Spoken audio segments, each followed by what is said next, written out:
Good evening, ladies and gentlemen. My name is Salmaan Peerzada. I'll be your host through the evening. Welcome to the world of the Sufi, the world of the mystic, the world that draws you from the outer realm into the very core of your being and leads you onto the path of discovery of the divine as you explore your imagination through self-knowledge. Prophet Muhammad, may peace be upon him, says, "Whosoever knows himself knows his Lord."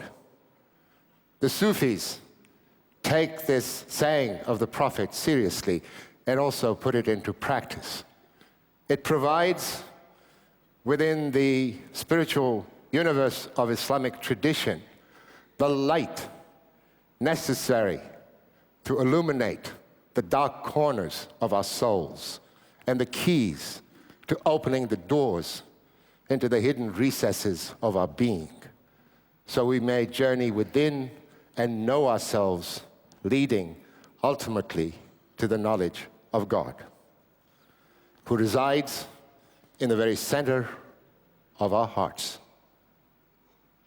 It is this heart that we pay homage to with this program. It is the diversity of the multicolored tapestry of international cultures that we present to you this evening. Our mystical journey presents the rich heritage in Islam of devotional expression. Although different in form, each of these acts of devotion are common in their peaceful search for the divine, and they represent the pluralistic traditions and mystical unity within the communities of different interpretations in the Muslim world. The Quran says, "Wheresoever you look, you will see the face of Allah." So the mystic turns with the knowledge that God is not the God of the East or the West. He's the Lord of the entire universe. So the mystic turns in harmony with the universe and in harmony with himself. When the whirling dervish dances, he tries to blend in with the rhythm and the movement of the cosmos. His eyes closed, head tilted to the right hand facing the sky, symbolizing his desire to receive God's benevolence, the left hand facing the earth, symbolizing his wish to distribute it to all mankind.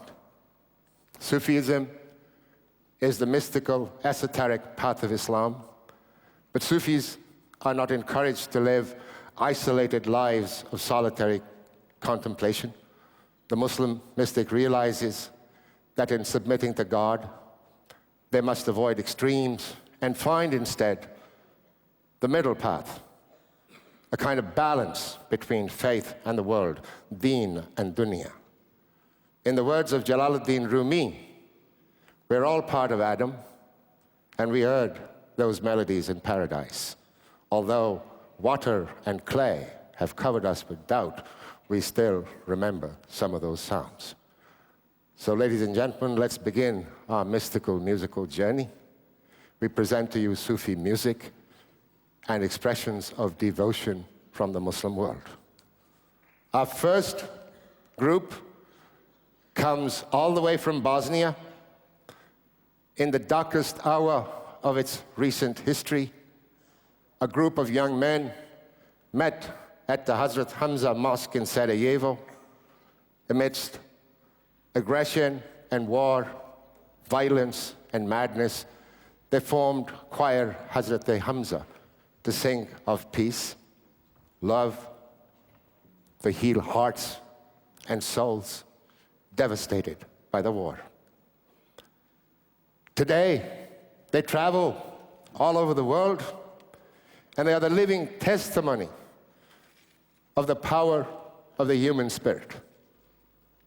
In the Sufi tradition, spiritual teachers referred to as peers, dervishes, and Sufi masters, traditions left behind by the Prophet and Imam Ali, are the people who guide their disciples and communities to spiritual knowledge and the right path of peace and discovery of God. The songs of choir Hazrat Hamza sing the praises of these guides who bring light to their communities and guide them on the path of knowledge. Ladies and gentlemen, please give a warm welcome to choir Hazrat Hamza from Basel.